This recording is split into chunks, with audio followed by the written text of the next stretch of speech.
FIFA friendly match కు Gachibowli stadium వేదికైంది. ఇవాళ సాయంత్రం 7:30కు మ్యాచ్ ప్రారంభం కానుంది. దీనికోసం ఇప్పటికే అన్ని ఏర్పాట్లు పూర్తి చేశారు తెలంగాణ స్పోర్ట్స్ అథారిటీ అధికారులు.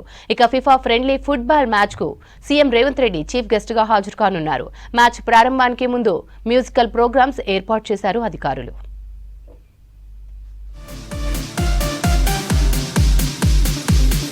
గచ్చిబౌలి జీఎంసీబీ స్టేడియంలో ఇండియా మలేషియా జట్ల మధ్య జరగనున్న ఫ్రెండ్లీ ఫుట్బాల్ మ్యాచ్కు ఏర్పాట్లు పూర్తయ్యాయి. ఫిఫా ఇంటర్ కాంటినెంటల్ ఫుట్బాల్ మ్యాచ్కు ఆతిథ్యమిచ్చిన తెలంగాణ స్పోర్ట్స్ అథారిటీయే ఈ మెగా టోర్నమెంట్కు ఆతిథ్యమిస్తోంది. మ్యాచ్ ప్రారంభానికి ముందు ఆడియన్స్ను అలరించేందుకు మ్యూజికల్ ప్రోగ్రాం ఏర్పాటు చేశారు. అనేక జాతీయ అంతర్జాతీయ పోటీలకు ఆతిథ్యమిచ్చిన హైదరాబాద్ నగరం ఈ తరహా ఫిఫా ఫ్రెండ్లీ కప్ నిర్వహించడం ఇదే తొలిసారి. But very happy to be here, to got this invitation from India and to play in this kind of games. For us is also very good for the future, especially we are preparing the Asian qualifiers for next year. So I think we have a good fight tonight or tomorrow night against India.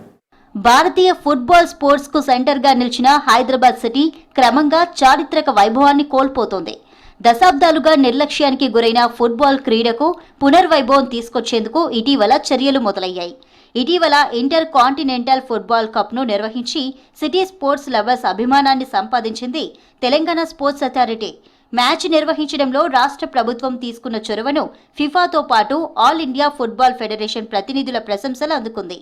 I think we're all looking forward to a good game tomorrow. I think it's two teams that are very close on the FIFA ranking, so it can be a very tough game for both teams tomorrow. But I think for the fans, it will be a good game to watch.